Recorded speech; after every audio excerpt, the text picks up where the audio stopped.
Hi guys, welcome back to our channel. If you are new here, we are a minimalist family who is living big with less.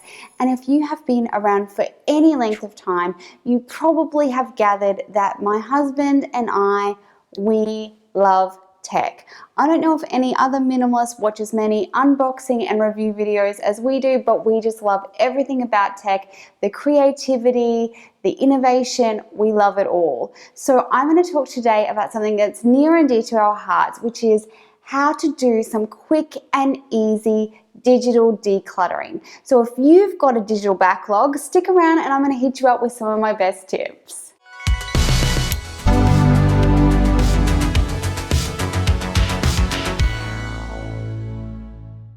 So our digital clutter is a bit like the spare room that we never have to go into, or the storage unit that we can just close the door on. It's not in our face, it's not our dining room table, it's not our entryway that we're faced with every day. But I am a firm believer that even though we don't see something, it can still take up mental space for us knowing it's there. So whether it's the inbox that is overflowing with emails, your Facebook friends list that is full of people that you don't actually know or see anymore, this can be a really easy way to feel overwhelmed in our lives without even realizing that it's just this digital mess that's taking up valuable space in our brains. So I'm going to hit you up with some great tips of ways you can quickly and easily get started with digital decluttering, or if you're already on this journey, these are things that you can do just to maintain and keep on top of that digital mess. So my first tip is super simple, but I even have to be reminded of it now, and that is unsubscribe from emails. Now, when those things come in, very simply, make yourself a promise that when those emails come in, that you are going to unsubscribe straight away. Now, I have been doing this for the last month or so, and this is particularly useful if you have an inbox that is bonkers right now. If you've got 50,000 emails sitting in there, don't laugh, I know real people that do, then this is a great way to get a hold of it one bite at a time. So what you can do is unsubscribe and then go in and search that same email address in your inbox because you know you don't want those emails.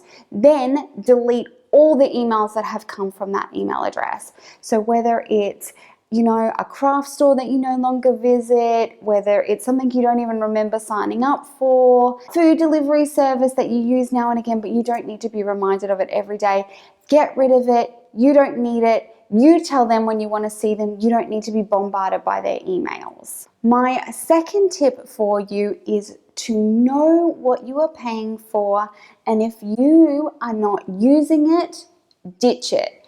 This is so easy now. There are so many amazing streaming services, music services, gaming services available to us. The problem is that we forget that we're not locked into any of these services. We actually just gave up Netflix recently because there's some other streaming services that we're using more often, and we haven't missed it. We've still got more shows than we could possibly want to watch, and we're not paying $17 a month for the privilege. So whether it's that you're not using it or that you want to simplify it, I can always get Netflix back at any time. I can cancel another service, but sometimes we just forget that we're paying for all these services. Maybe it's something you signed up for and you're no longer using it at all and you can get rid of it altogether. Whatever it is, know what you're paying for, and if you're not using it and loving it, or if you've got too many, simplify and ditch the excess. This third one, my husband and I actually disagree on. He insists on keeping every contact he's ever had still in his phone in case they ring back. For me, however, I find it much simpler to delete contacts that you're no longer using. If it was your child's friend from kindergarten and they no longer see them, that's a great time to let those people go. I also am a huge advocate of the garbage in, garbage out theory.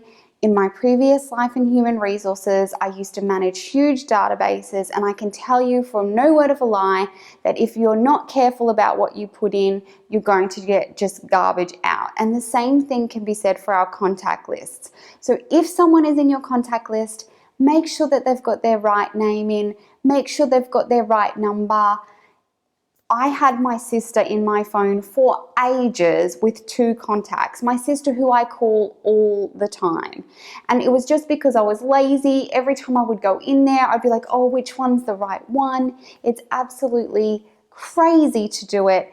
Just go through your contact list, get rid of anyone who you don't need in there anymore. And then for the people that are left, make sure everything's up to date. Keep the correct emails, addresses, names. That way you go in there with confidence knowing that the correct person is in there with their correct details, and anytime you need it, whether it's to send an invitation or give them a call, you've got all the right details. So my 4th tip for you is to use waiting times to declutter your digital life. So we all have times where we're sitting, waiting, and the beautiful thing about digital decluttering is it's all on our phone or our laptop or our computer. So we can do it sitting down, we can do it in the doctor's surgery, we can do it when we're not feeling well, we can do it while we wait to pick up our kids from school. Those little bite-sized pieces of time, instead of scrolling through Instagram every day, maybe you could switch to going through your photos and deleting old screenshots or duplicate photos that you don't need, so that when you're looking for your photos, it's so much easier. Or whether it's unsubscribing and deleting emails, as I said before, or going through your notes and making sure that you're not keeping every old list in your phone. Just use that time. It doesn't have to be long. You can pick it back up anytime, but use it to get rid of that stuff from your life that you don't need there anymore. Now, my 5th tip, I think it goes without saying, but we can always use the reminder that you can unfollow people who don't make you feel good about yourself, whether it's that you feel like you're comparing yourself to them, or they're constantly posting negative things that make you feel bad about yourself. Then that is someone that you don't have to let into your mental space. The other thing I think about this new social media age that we live in is that it removes the organic ending of friendships that we would have in our life and replaces it with a false sense that you have to be friends with everyone you've ever come in contact with. So I think it's absolutely fine to unfriend or unfollow someone because they're no longer a part of your life and that season has ended. Whether it's your old neighbor from 5 years ago, there's absolutely no reason that you're not wanting to be with them anymore other than you're not in each other's lives. And I think as we start to share more of our lives, it's fine to say, well, actually, I don't have to share my life with every single person I've ever come in contact with. It's fine to let those people go. So we don't have to have 600 Facebook friends or 1,000 Instagram followers. If those people are not part of your life anymore, unfollow them. It's fine. And you know what? If you run into them or if you move back into the area, you can refriend them. And, one of my standard things is I go through once a year and I just say, oh, look, I just keep it to my close friends and family. And if that's the case for you, I'm sure that they would understand if you refriend them if they did come back into your life. My 6th tip for you is a little on the extreme side, but I highly recommend it, especially if you are an app downloader like me. And that is to once a year or once every 2 years to go through and reset your phone to its factory startup with no apps on it. And then I just re-download the apps as I need them, because these companies are getting huge amounts of data off our phones. A lot of them have access to where we are and what we're purchasing and all sorts of things like that. So a factory reset is a great way to start with a fresh slate, just download the things that you want and use all the time. It gets rid of all of those apps that you're not using, that you downloaded maybe for a festival or for the one time you purchased something from that store, and then you don't need them there forever. So this is a great way to do a refresh. It is kind of annoying for the first couple of days because there is those apps that you use all the time. But after that, it is so freeing to just have those apps on there that you're using every day, and they're not collecting data from you any longer because you're not using them anymore. My final tip, and I highly, if you do nothing else, please consider doing this, and that is turn off notifications for absolutely everything that is not super important. So for me, I only have notifications turned on for messages and phone calls. Now, you might run a business or you might use Messenger as your primary messaging app. So whatever you need, absolutely keep that. But for me, I want to tell those apps when I'm going to look, and I don't want them pinging me for my attention and my time, which is super precious. So if you're only going onto Facebook to look when you want to, those notifications, and some of them are so bonkers, those notifications. They're like, hey, it's so-and-so's birthday today, or hey, so-and-so invited you to pay Murphy Awards. They're not actually true notifications.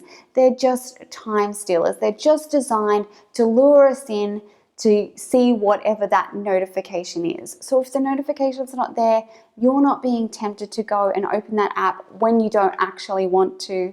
It's kind of like the clickbait of apps. So I highly recommend getting rid of those notifications and you choosing when you want to open those apps. So guys, I hope that this has encouraged you if you're feeling a little overwhelmed with digital clutter, in some little bite-sized pieces that can get you started to, just getting rid of the excess digital messes that we have online and in the cloud. If you're new here, we would absolutely love to have you subscribe and join our family. Here's some videos we think you might like, and I will catch you guys in the next one.